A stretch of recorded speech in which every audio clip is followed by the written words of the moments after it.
Thank you so much. Let me be very clear. We are in trouble. If you don't understand it, let me give you some sense of the trouble I'm speaking about.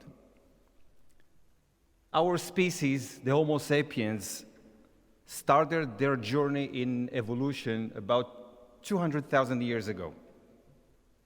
During those 200,000 years, there were a few variations or variants to this species. All of them disappeared. And they disappeared because of pandemics and because of other constraints of evolution. We are the only variant that succeeded to reach this point in time in evolution. And we are at a new crossroad in our evolution. For the first time, this species is going to be an urbanized species. Just a few years ago, we passed a landmark in that process. We are now a little bit more than 50% of humanity residing in mega urban centers. In about 30 years, we're going to reach about 80% of humanity that will be in urban centers, mega cities. We don't have time to do incremental progress without something unusual. We are in trouble. That means our slums will take over. Criminality, everything will be a disaster. It will be a fight against a decade of humanity. And I'm not exaggerating. We are all feeling it. And we are at a point in which we are confused. I'm speaking about myself. I'm really confused about what we are trying to achieve regarding our urban centers of the future. And my feeling is that we are barely doing incremental progress. We need a very different perspective in order to somehow make our species a very successful, continue to succeed in evolution. So what I would like to do in my very few minutes I have is try to pack a lot of information in a very simple way of presentation. I would like, first of all, to give you a sense of this very specific time in evolution. And since I, as a futurist, when we speak about the future, we tend either to understand the trends and have systems try to somehow adjust to those trends, or what we call think about the preferable futures. Going out of the box, think about the situation and come up with very new ideas in order to achieve a certain goal, whatever it is we are speaking about. So this is what I'm going to try to do in a very simple way that I hope will be very at least clear to each one of us here. I'm going to take an approach in which I will try to convey a very deep idea about what might be a vision for smart cities. Now, by smart, I do not mean effective. That's very simple. It's a very different approach to smart cities. I believe we are at the root of just effectiveness, but we don't have time to be effective since humanity is gathering in very small places on this planet. We need a very different approach. So I would like to present my approach as an interview between two people. And I hope I'll be able to do it in the next 10 minutes only. I'm going to present you to Mrs. Technium, okay? Mrs. Technium is a very interesting concept. I'm going to speak about that, the person that introduced that concept.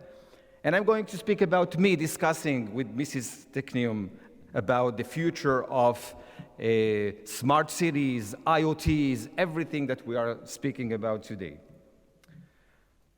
All right.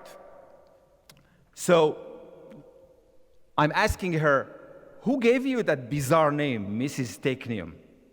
And she says to me, well, Kevin Kelly, if you didn't hear about Kevin Kelly, is a very known person, a very philosopher of technologies, very known in the futurist communities. And he wrote a lot of books. One of his books, he's trying to understand what technology wants. And he comes up with the idea that technology has become already a living organism. And he's trying to understand what that technology is willing, what's driving it, what does he want from us. So he gave the technology a personality of a lady. I don't know exactly why a lady, but that's another issue. All right? So this is the origin of the idea of the name of this nice lady. And then I ask the Technium this following question. Do you really think that the technology is already a living organism or living superorganism? Come on, are you serious? And she says the following, I'm really serious, okay? Steadily, technologies are becoming a superorganism. As you all know, a superorganism is the definition of a superorganism is a collection of agents that are working in a manner that it gives a system, a very distributed intelligence that takes that system to other levels of existence. That's very basic definition. By the way, it's very hard to define superorganism in biology at this point. All right, but we all know a lot of different examples from, ant things, etc. But think about our cars nowadays.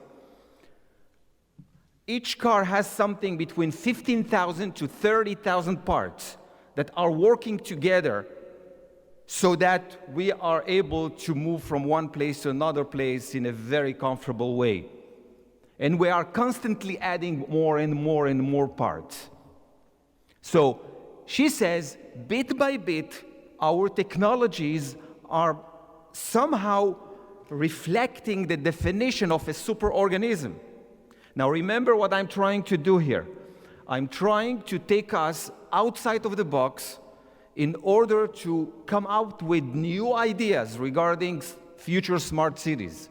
Because as far as we know, the route we are taking now is not exactly something that assures us that we will be successful in building a society that will be very smart and very efficient. We don't have time. That's the most important issue here. So think about our cities nowadays. By definition, they are already a superorganism. Think about the billions of parts that are working together so that everything is somehow efficient already. Okay? Above Earth, below Earth, everything is working so that a person that walks on this street, can eat, can drink, can buy, can sell, can know, everything. Millions of parts are already working. Now think if something, God forbid, happens to humanity and humans will disappear. That street will continue to live as far as there is energy.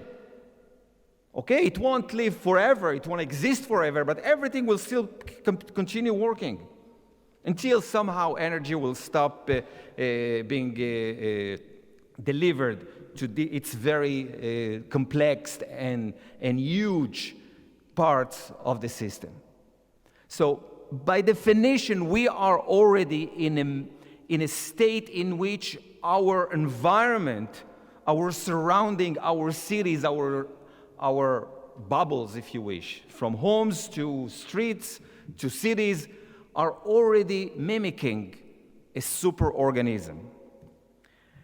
And then I'm a little bit, crazy about the idea, and I says to her, well, in order to be a superorganism, you have to have a lot of other things, not just, a lot of parts that are working together. That's not enough. You need to have homeostasis, power. There are a lot of, stages in order to be defined as a superorganism.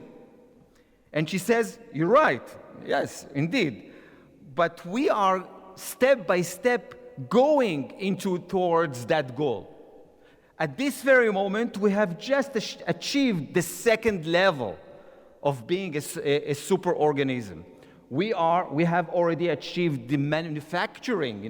We are already in the fourth stage of industrialization, and we are able to manufacture billions of technologies and put them all over the world.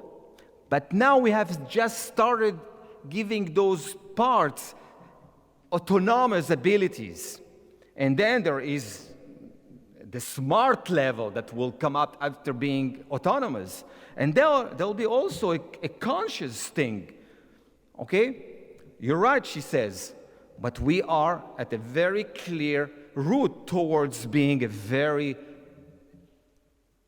living superorganism that will achieve even consciousness. Whoa. And then I say, you're kidding. This is really big. But still, there are a lot of more steps to go. And I just, list those steps.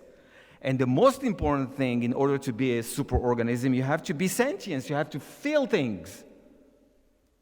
Our technologies are not feeling. They are just, sharing data. That's not feeling. Even though there are huge, gigantic systems already. And then she says, okay, you got me. What I'm speaking about, she says, I'm speaking about the myth of being a superorganism.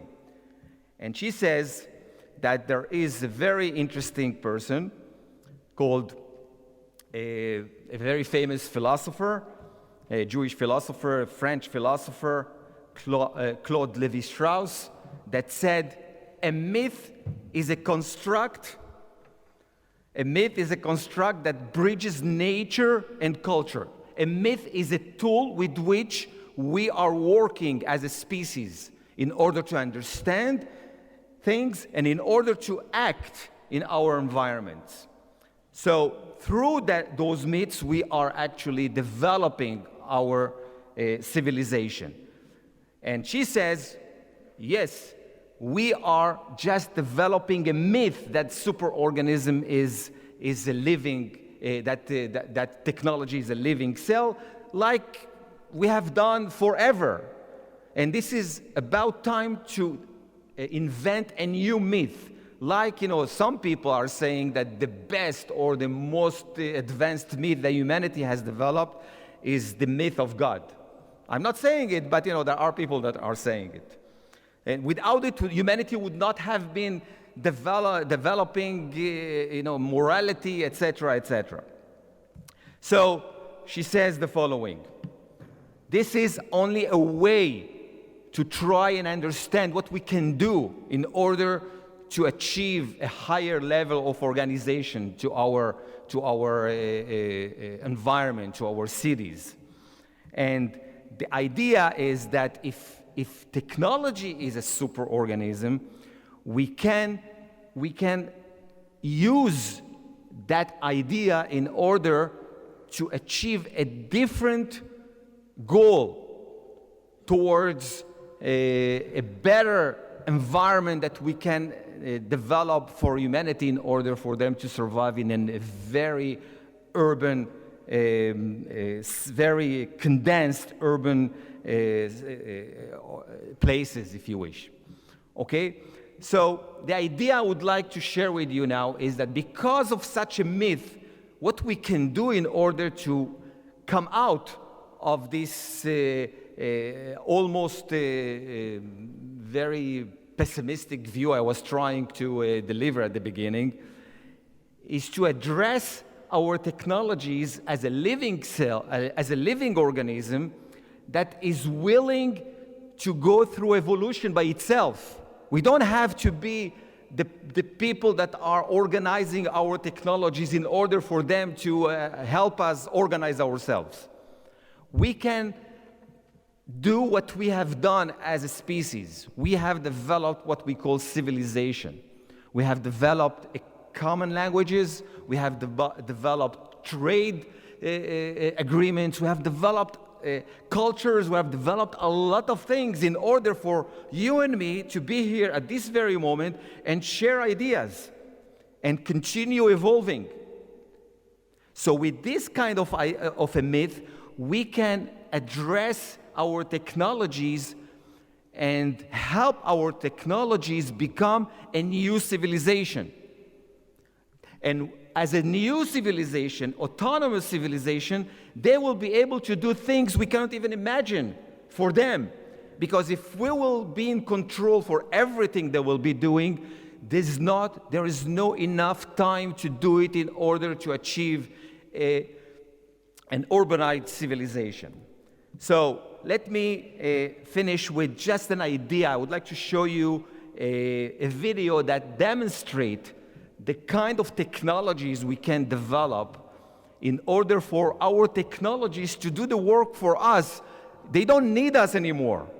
They can continue to develop themselves as a superorganism, and then they'll have the time to do whatever they need to do for us in order to be able to survive in evolution of at least in the 21st century. This is a very nice clip that demonstrates how technologies can share ideas, can discuss with themselves, can trade. Okay? This is a person that is about to go home, and he is preparing his house to accommodate him and his girlfriend. Okay, part of it is, of course, textual, part of it is vocal, part of it is a lot of other things. But what I would like you to pay attention to is how technologies are discussing among themselves about what to achieve for that person, without that person actually knowing what those technologies are doing for him. And what we need, you're following. What we need is to develop for our technologies, for our IoTs basically, a language, a common language that we don't have now. Common platform on which they will be able to discuss. Common trade agreements, because they will need to trade to have energy for themselves. I don't have to plug them up to the wall every time they will need energy. They will have to share information and take somehow something from that sharing. We need to start developing a new civilization of our IoTs in order for that civilization to really help humanity continue evolving. So what I would like to finish with is, I'm a futurist, but I'm also very part of startups that are trying to develop those kind of ideas. Just to mention one of them, it's called those are things that think. okay? That's the idea of the startup, and the idea is to start developing the platforms on which our technologies, our IoTs, our things will start doing the process of evolving as an autonomous and really smart superorganism in order for us to be able to evolve in our journey in time and space. What if science fiction? You can take a look reality? at what If we the are world of trying to sensors, achieve. cameras, We are computers, trying and robots really all to around us, bring Internet and of Things develop was more than a collection of separate networks.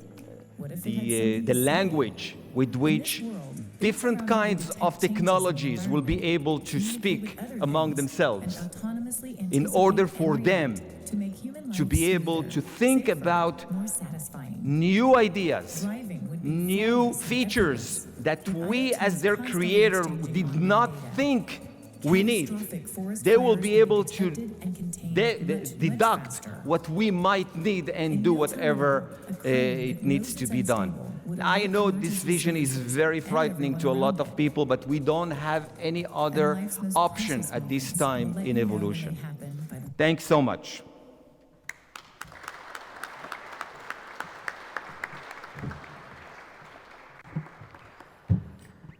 Thank you very much, Professor Pasi, for really, I would say, very interesting, exciting presentation, though a little bit scary at times at least. That I I understand this was the purpose to sound alarm of urgency. In the meantime, we are a little bit behind the schedule, but I would hate to skip the question addressed to you. So if you can address it briefly. You spoke about the kind of new mythology for the people so that they understand the world they are living already, possibly.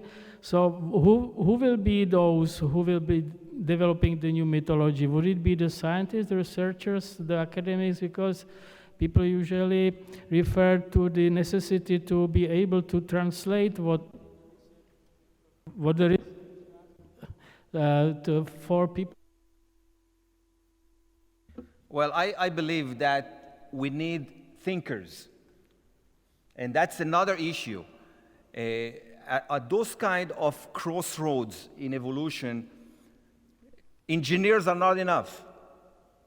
They tend to do most of the time incremental development because they are, all of them, they are immersed in constraints, physical constraints, economic constraints, everything that is constraints. We need people that will take us outside the box. And I believe thinkers, philosophers, academics are to join in order to really bring new ideas first, not new features. Features are nowadays a much easier thing to achieve if you know what to achieve. And I think that it says everything.